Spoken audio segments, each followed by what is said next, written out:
Hello everyone. Hello po sa mga classmates ko at sa ating Professor Dr. Lu. Ako po si Rhea Pfizer and today I'll be sharing something that might help us in our research. Have you ever wondered how researchers discover hidden connections between different pieces of data? Well, that's exactly what we will explore for today. I'll be talking about the partial least square, or what we call the PLS for short, and how this powerful technique can actually make our research journey a little easier kahit minsan kulang sa data or pasabog sa variables. My topic outline is to define, discuss the importance, the advantages, and the interpretations of the partial least square.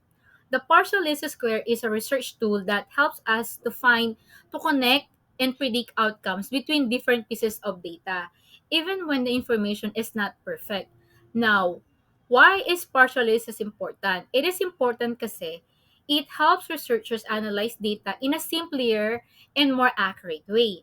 Even if the data has many variables or connections, the partial least square can still handle it. In short, the partial least squares helps us to understand complex data and make better decisions based on the evidences. For example, sa school research, pwede nating ipakita kung alin sa mga study habits ang may pinakamalaking impact sa grades.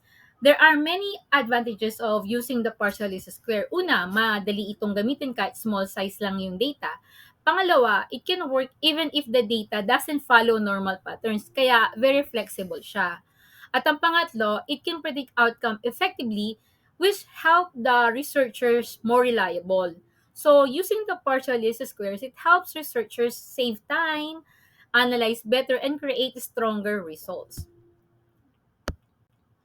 And let's go to the definitions of the partial least square.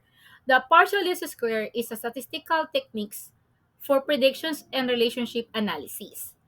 It is a method by the researchers or data analysis to study how things are connected and to predict what might happen next based on the data. Ginagamit ito para pag-aralan yung relationship or associations ng dalawang set of variables. Usually, independent variables yung tinatawag natin predictors at yung dependent variables yung outcomes. Ang main goal ng partial least square ay mag-predict ng outcomes at para maintindihan natin kung paano ito nagkakaugnay-ugnay yung mga variables. In simple terms, kapag sobrang dami ng predictors, halimbawa maraming survey items o test scores at nagkakaugnay-ugnay sila, nahihirapan ng mga traditional regression. Si PLS, yung partial least square, ang ginagamit kasi dito, kaya nitong pagsamahin yung mga variables ng ilang latent components, parang summary variables, para mas malinaw makita ang associations at makagawa ng predictions. In simple terms, the relationship analysis means finding out how one thing affects others, and while the predictions is means using data to guess what could happen in the future. These techniques help us to understand the patterns. For example, if one factor goes up, does another goes up or down too. So in summary, the partial least square technique is tumutulong siya para makita rin yung relations or associations or makagawa ng predictions kahit complex or correlated yung data. Example, if you want to study the relationship between the study habits or the study hours and exam course. Let's say a teacher wants to know if the number of hours students study affects their exam scores. The relationship analysis, the teacher check if the students who study longer hours usually get the higher score. Yung predictions naman, once a teacher knows the pattern, she can predict that students who studies more hours will likely get a higher score in the next exam. So, statistically, techniques like the partial least square help in both finding relationship on the study time and grades in making the predictions the future result of the exam even if the data is not perfect. So you can use the partial least square to study the relationship between the study hours and exam course, especially if your study involves more than two variables or data is limited or not perfectly distributed. Kailan natin gagamitin yung partial least square? If your research is not just about study hours, for example, and exam scores, but also you'd like to include the other factors like motivations, sleep hours, or stress levels, then the partial list is also a good choice. Kasi it helps you to find which factors most affect exam scores and how they work together. Example, let's say your study looks at X1 is the study hours, X2 is the sleep durations, X3 is the motivation level, and Y is the exam score. Using the partial least squares, you can analyze how much each factor, the study hours, the sleep, the motivations, influences the exam scores. Whether these factors are related to each other or predict a student's scores based on their study habits and other variables. In short, if your study only has one simple variable and one outcome, like study hours to exam scores, a simple correlations or regression might be enough. But if you have many related variables and you want to see how they combine to predict the performance, then the partial least square is the right method. How we will interpret the partial least square? When you use the partial least squares in your research, you usually trying to understand how different variables are connected and which one strongly affects the outcome. Here to interpret the partial least square. Number one, we use the path coefficients or relationship between the variables. This show how strong and in what directions one variable affects another. The values usually range from -1 to +1.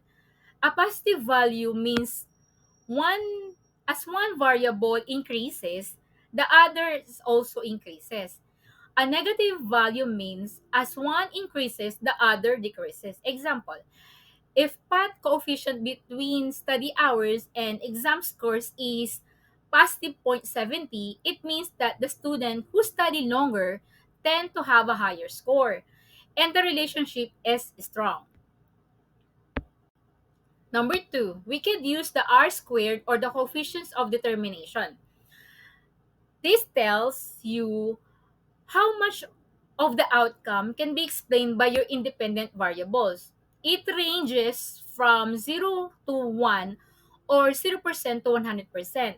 Example, if the R squared is equal to 0.60, it means 60% of your student exam scores can be explained by the variables like study hours, motivations, and sleep. The rest 40% might come from the other factors not included in your study. We have the outer loadings or what you call the indicator reliability. This shows how strongly each questions or item represent concept or variable it measures. A value above 0.70 is usually considered good. Example, if an item I like study regularly every night has a loading of 0.85 for study habits, it means that questions is a strong indicator of that variable.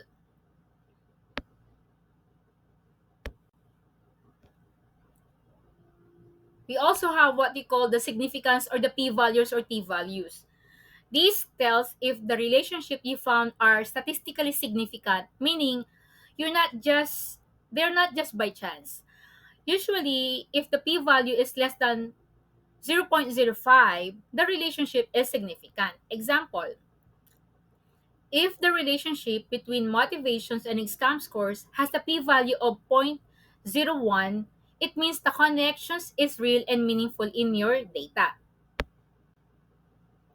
In summary, when interpreting partial least square, remember that we have to look at the four important things.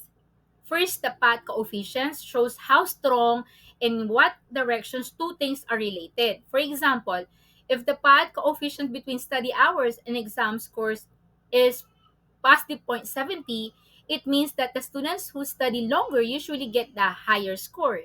Second, The R squared value tells us how much of the values can explain by our data. For instance, if the R squared is 0.60, then 60% of the exam scores can be explained by factors like study hours and motivations. The third is the outer loading shows if our questions or indicators are reliable. If a question like "I likes to study every night" has a loading of 0.85, it means it is good questions for measuring study habit.